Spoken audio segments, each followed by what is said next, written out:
सदन की अमित जी के साथ शुभारंभ करें।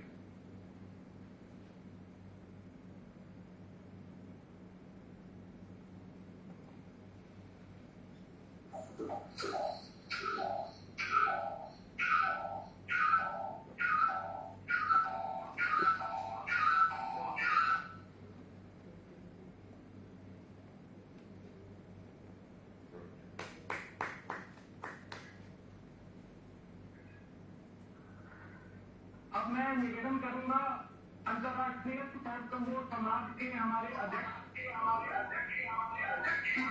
पाल सिंह बॉबी कमजोर जी का कि वे आए और अपना वक्तव्य रखें।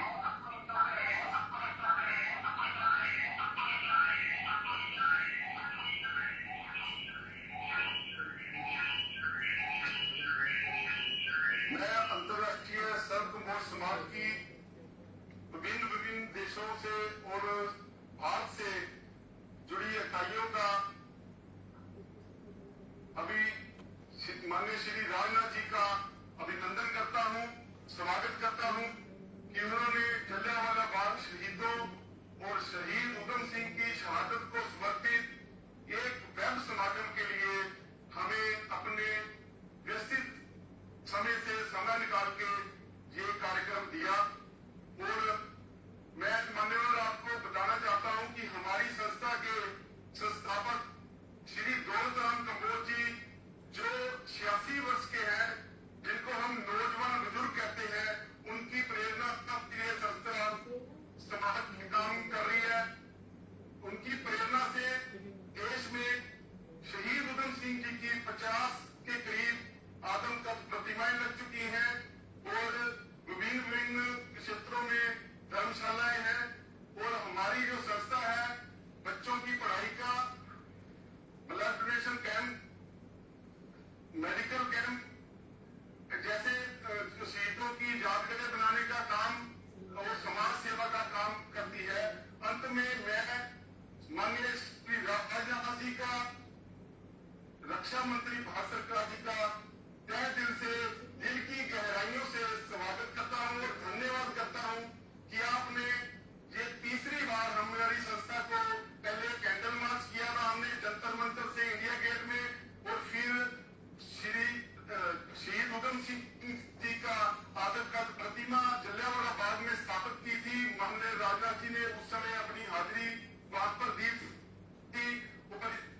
इस बार जो का समापन समारोह का जो कार्यक्रम हमारी संस्था को दिया, हम इससे आपका बहुत ही दिल की गहराइयों से धन्यवाद करते हैं। और सारे देशवासियों का और विदेशों से जुड़े जो देशभक्त हैं उनका इस कार्यक्रम से जुड़ने के लिए धन्यवाद करते हैं। माननीय राजनाथ जी का बहुत बहुत धन्यवाद।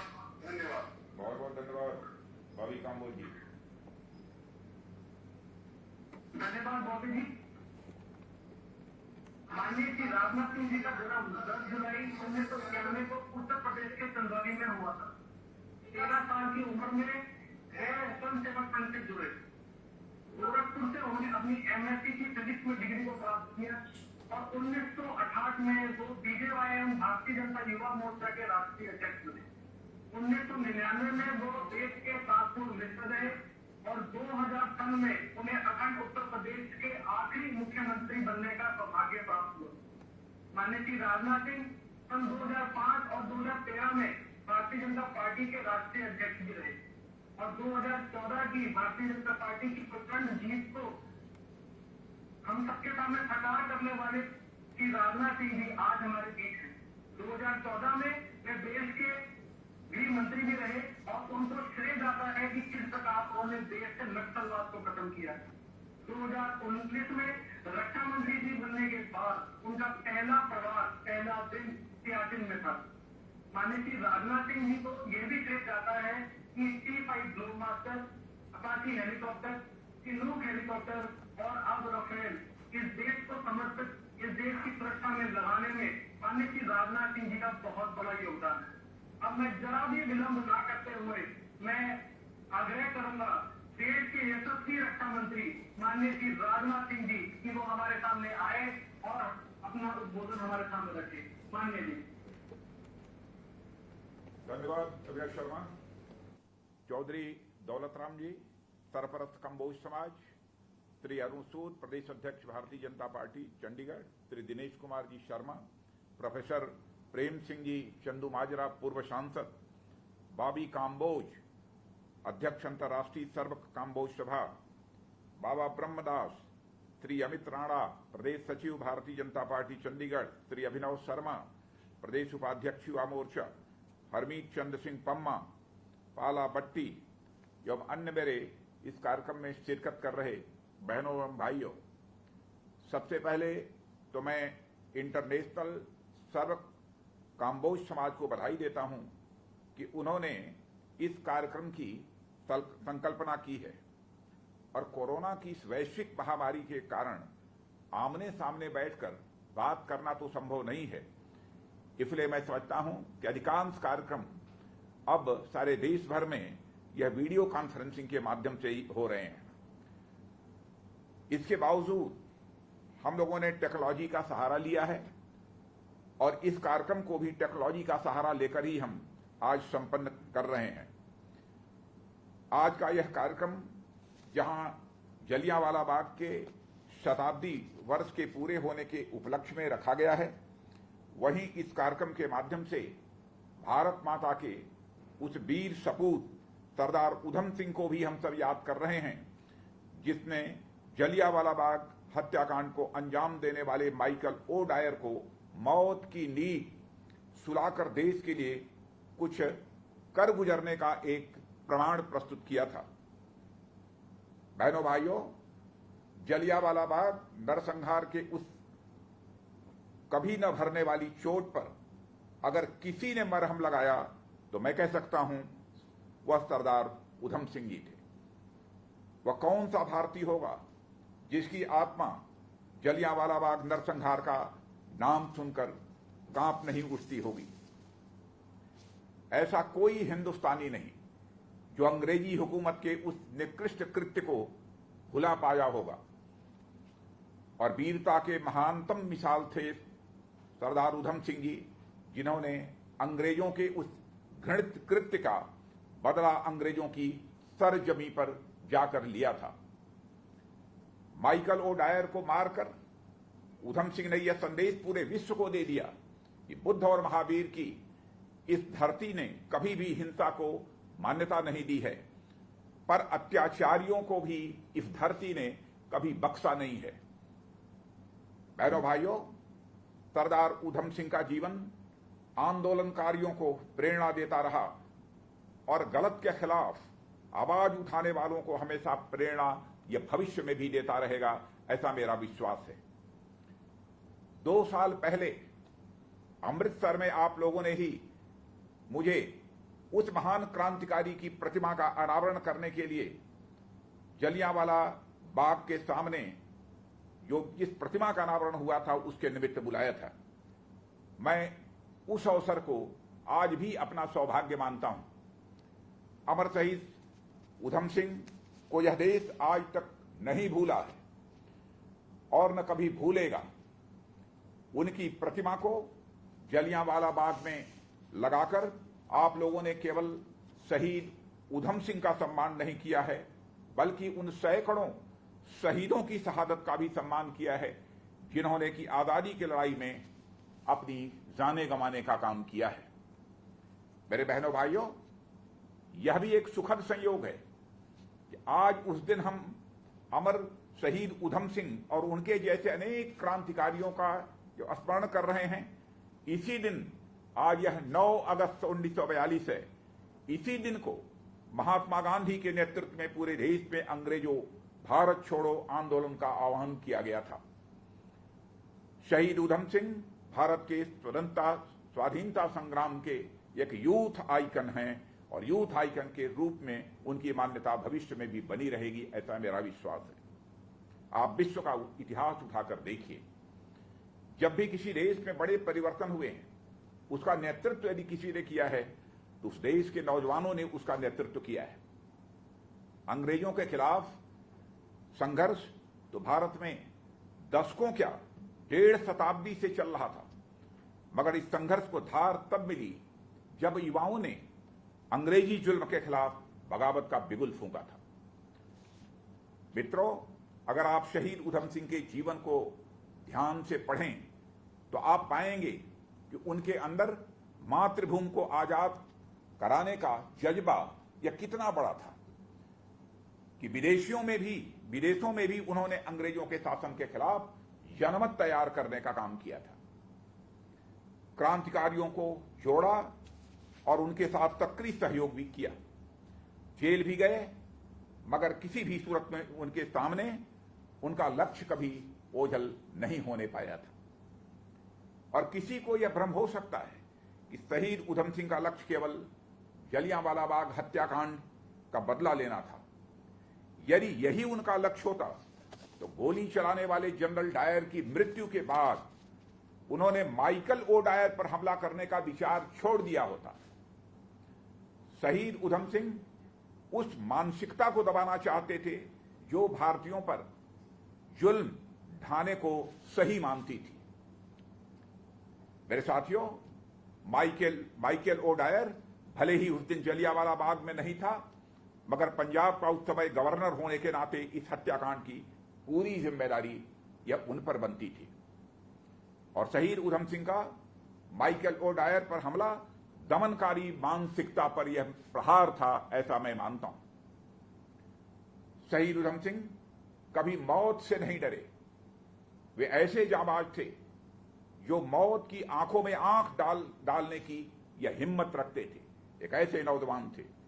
लंदन में माइकल ओ डायर पर हमला करने के बाद उधम सिंह ने वहां से फरार होने के बजाय आत्मसमर्पण किया था, क्योंकि उन्हें अपने किए पर कोई पश्चाताप नहीं था, कोई अपराध बोध उनके अंदर नहीं था, बल्कि इस बात का एक गर्व था कि एक भारत माता के सपूत ने जो सोचा था उसे करके दिखा दिया है। जब उन्हें पकड़ा गया तो उन्होंने जो अपना नाम बताया उसमें भी एक गहरा संदेश है। आप लोग भी जानते होंगे, जब उनका नाम पूछा गया था तो उधम सिंह जी ने कहा था कि मेरा नाम राम मोहम्मद सिंह आजाद है। यह नाम लेकर उधम सिंह ने अंग्रेजों को उनकी जमीन पर यह साफ साफ बता दिया कि मैं कौन हूं। और इससे कहीं अधिक बड़ी बात यह है कि अंग्रेजों के खिलाफ पूरा भारत जाति, पंथ और मजहब से ऊपर उठकर एकजुट है। यह संदेश देने का काम किया। और मेरे साथियों, ध्यान रहे, यह घटना 1940 की है, जिसके 2 वर्षों के भीतर ही पूरे देश में अंग्रेजों भारत छोड़ो आंदोलन का बिगुल फूंक दिया गया था। और इस आंदोलन को भारतीय इतिहास में बड़ा ही महत्वपूर्ण स्थान प्राप्त है, क्योंकि यह माना जाता है कि इस आंदोलन की सफलता का ही परिणाम था कि 5 वर्षों के बाद 5 वर्षों के अंदर ही भारत माता के पैरों में पड़ी गुलामी की बेड़ियां कट गई और भारत आजाद हुआ। अंग्रेजों भारत छोड़ो आंदोलन की जब हम 78वीं वर्षगांठ मना रहे हैं तो हमें प्रधानमंत्री श्री नरेंद्र मोदी द्वारा कल किए गए गंदगी भारत छोड़ो के आह्वान का भी यहां पर स्मरण करना चाहिए। और 15 अगस्त तक स्वच्छता के राष्ट्रीय संकल्प के साथ भी हम सभी को जुड़ना चाहिए। मैं समझता हूं यह संकल्प हम सभी को लेना चाहिए। मेरे साथियों, प्रधानमंत्री श्री नरेंद्र मोदी इस देश के एक ऐसे नेता हैं जिन्होंने देश और समाज हित से जुड़े मुद्दों को जन आंदोलन का स्वरूप दिया है। आज देश में स्वच्छ भारत अभियान एक जन आंदोलन के रूप में परिवर्तित हो चुका है। गंदगी भारत छोड़ो का आह्वान स्वच्छ भारत अभियान को नई दिशा देगा और मैं मानता हूं यह नई गति भी देगा। और आज इस आजादी के लगभग 73 साल पूरे कर चुका है भारत, और इन 7 दशकों में भारत ने प्रगति के रास्ते पर कई पड़ाव पार किए हैं। मगर यह भी सच्चाई है कि हमारा भारत आजादी के इतने वर्षों के बाद भी उस बुलंदी पर नहीं पहुंच सका है जिसका वह हकदार है और जिस बुलंदी पर हम इसे ले जाना चाहते हैं। आपको याद होगा कि 2017 में जब प्रधानमंत्री जी के नेतृत्व में चंपारण सत्याग्रह के 100 साल पूरे होने पर देश में नए भारत के निर्माण का उद्घोष किया गया था, उस समय नए भारत की परिकल्पना कई रूपों में की गई थी। मगर अब प्रधानमंत्री ने यह स्पष्ट कर दिया है कि जब हम नए भारत की नींव रखेंगे तो उसकी सबसे बड़ी पहचान होगी एक सशक्त, समृद्ध और स्वाभिमानी भारत, जो आत्मविश्वास से भरपूर होने के साथ साथ वह हमारा भारत आत्मनिर्भर भी होगा। यह आत्मनिर्भर भारत कैसा होना चाहिए, इसको लेकर किसी के मन में किसी प्रकार का कोई भ्रम नहीं होना चाहिए। हम एक ऐसे आत्मनिर्भर भारत का निर्माण करना है जो रोटी, कपड़ा, मकान, शिक्षा और स्वास्थ्य के मामले में पूरी तरह से आत्मनिर्भर हो। मेरे साथियों, कोरोना जैसी वैश्विक महामारी ने पूरी दुनिया को यह बता दिया है कि जो देश आत्मनिर्भर नहीं होंगे वे अपनी संप्रभुता की भी सही मायनों में रक्षा नहीं कर सकते हैं। भारत के सम्मान और संप्रभुता में हमारी सरकार किसी भी तरीके से, किसी भी सूरत में आंच नहीं आने देगी। जब कोरोना संकट आया तो देश में न तो पर्याप्त वेंटिलेटर थे और न तो पीपीई किट थे, मगर मैं कह सकता हूं कि महीने, 1.5 महीने के अंदर इस मामले में हमारी सरकार ने भारत को पूरी तरह से आत्मनिर्भर बना दिया है।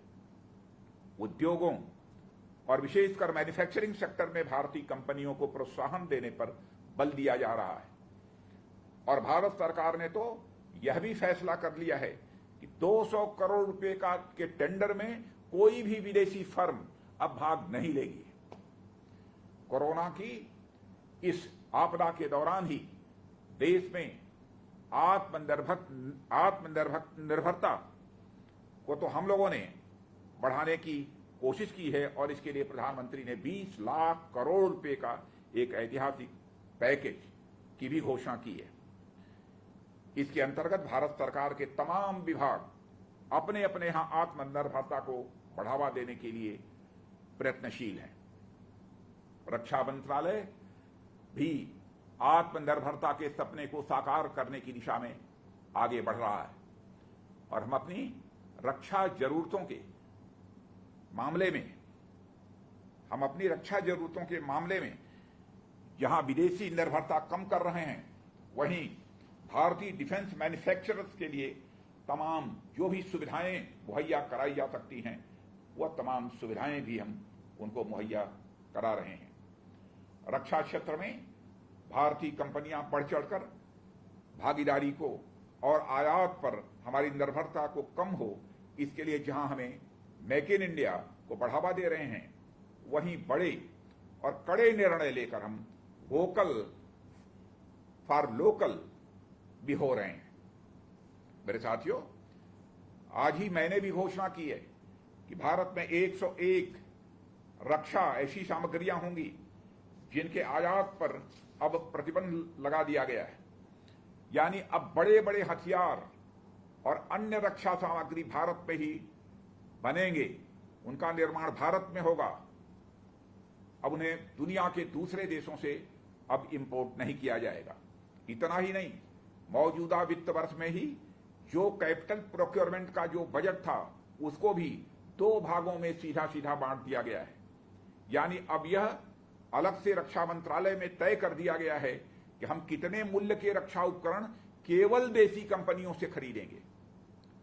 और इसके अंतर्गत इस साल हम 52,000 करोड़ रुपए की रक्षा खरीद भारत में निर्माण कर रही कंपनियों से ही खरीदेंगे।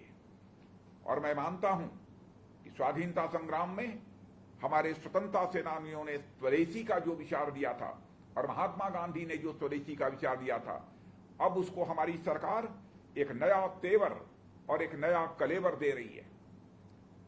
हमारा लक्ष्य है भारतीय रक्षा उत्पादकों के माध्यम से $25 बिलियन का टर्नओवर हासिल करना, जिसमें $5 बिलियन मूल्य की सामग्री हम एक्सपोर्ट भी करेंगे।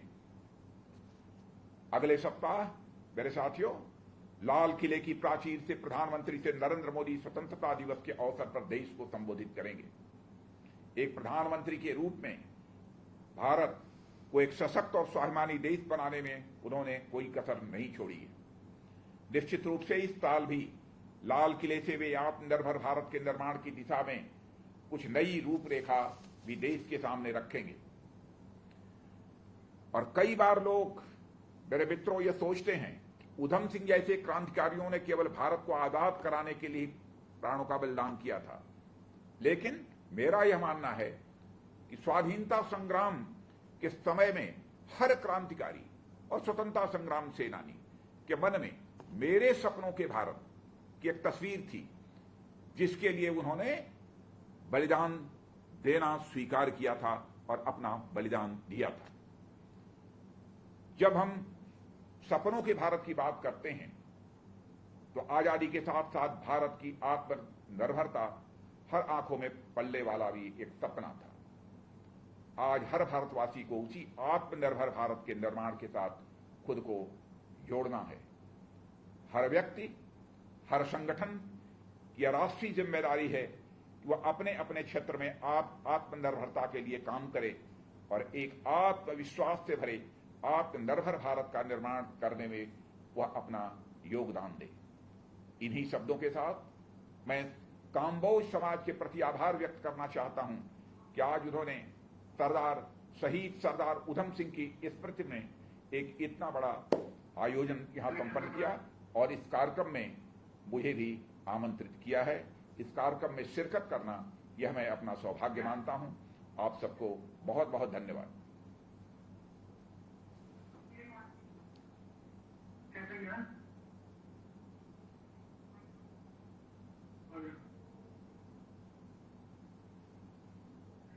धन्यवाद माननीय श्री राजनाथ सिंह जी, आपके प्रेरणादायी शब्द हमारे को हमेशा ही प्रेरणा देते हैं जी।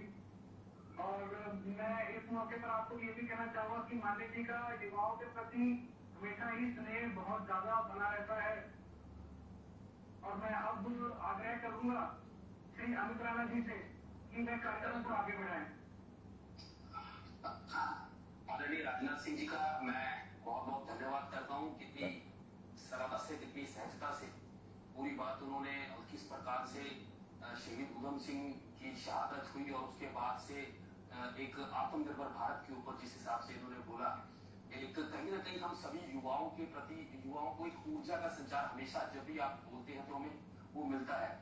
आदरणीय राजनाथ जी, मैं आपको बताना चाहूंगा कि आज इस कार्यक्रम में हमारे साथ केवल मात्र चंडीगढ़ से नहीं बल्कि पूरे विश्व से हमारे साथ लोग जुड़े हुए हैं। मैं आपसे कुछ परिचय में आपसे करवाना चाहूंगा। हमारे बीच में जो गौर हांडा जी हैं, वो सुनाम पंजाब, जहाँ पर शहीद उधम सिंह की जो जन्मस्थली है, वो भी हमारे साथ अपनी वहाँ पे अपने लोगों के साथ हमारे साथ जुड़े हुए हैं। और उसके बाद हरमीत पम्मा जी फिरोजपुर पंजाब से जुड़े हुए हैं। फिर बलदेव खिंडा जी गंगानगर राजस्थान से, जो कि राजस्थान के जो अंतर्राष्ट्रीय सर्फ का महोत्सव है उसके अध्यक्ष हैं, वो भी हमारे साथ अपनी टीम के साथ वहाँ पर जुड़े हुए हैं। अंकुश जी जमुनानगर में अपनी टीम के साथ, हम सभी के साथ जुड़े हुए हैं हरियाणा से। फिर शीश पाल जी जो सिरसा हरियाणा से हमारे से जुड़े हुए हैं। बाबा हरदीप सिंह जी ये महरौली नई दिल्ली से हमारे साथ जुड़े हुए हैं। और पूरी टीम उनकी भी हमारे साथ जुड़ी हुई है। बाबा हरनाम दास जी जो कि डेरा मल्ले वाला सिरसा जो है उसके गद्दी नशीन है, वो भी अपने भक्तों के साथ हमारे साथ इस समय लाइव आपको जिन्होंने आपको सुना है वो भी हमारे साथ इस समय जुड़े हुए हैं। मनोज जी सहारनपुर से अपनी पूरी टीम के साथ वो भी इस समय हमारे साथ जुड़कर आपके जो भी आपने संबोधन किया वो सारा उन्होंने सुना। सोनू जी उत्तराखंड से, और उसके बाद मैं अगर आपको बताऊं तो विदेशों में भी लोग हमसे किस प्रकार से जुड़े हुए हैं।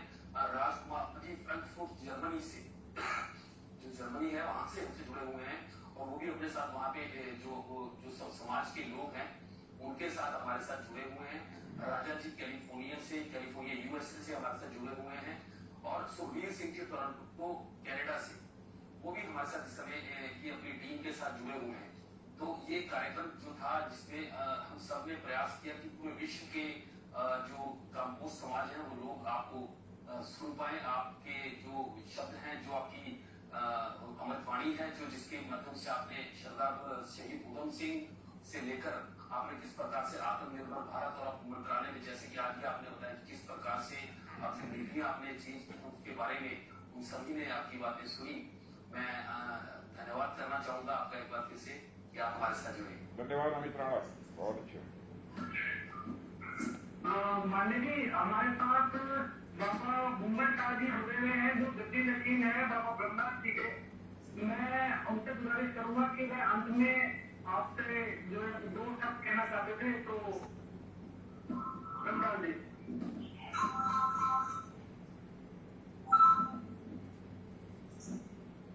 ब्रह्मनाथ जी, आप हमारी बात सुन पा रहे हैं? सुन रहा है, बोलिए, सुन रहे हैं।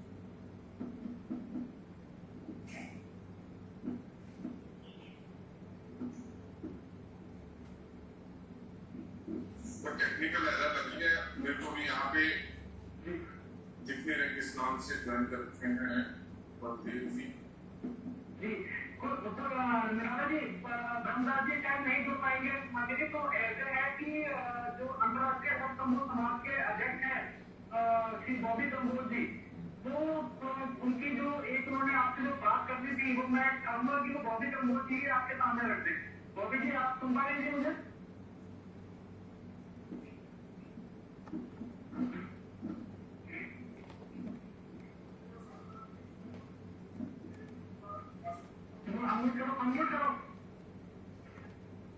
जो बाबा ब्रह्मदास जी, उन्होंने आपसे एक आग्रह करना था और आपका धन्यवाद भी करना था इस कार्यक्रम के लिए। और एक डिमांड हमारी कम्बोज समाज की ये है कि शहीद उधम सिंह जी की जो पिस्टल और उनकी निशानियां इंग्लैंड में पड़ी हैं, जो 80 साल हो गए हैं उनको वहां पर पड़ी हो, उनको भारत में लाया जाए। ये हमारी सारे जो राष्ट्रभक्त हैं, देशभक्त हैं और बाबा ब्रह्मदास जी जो डेरा को कुमार का संघर्ष आता है, उनके द्वारा मैं आपके पास ये डिमांड अपनी रखता हूँ।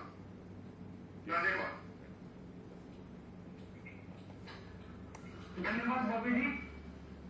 मान्य जी, मैं आपका अंत में एक बार फिर बहुत बहुत धन्यवाद करता हूँ कि इस तरह सहजता से जब हम आपके पास दिल्ली आए तो आपने किस प्रकार 2 मिनट भी उसके बारे इस कार्यक्रम में आने के बारे में सोचा नहीं और हमें इस कार्यक्रम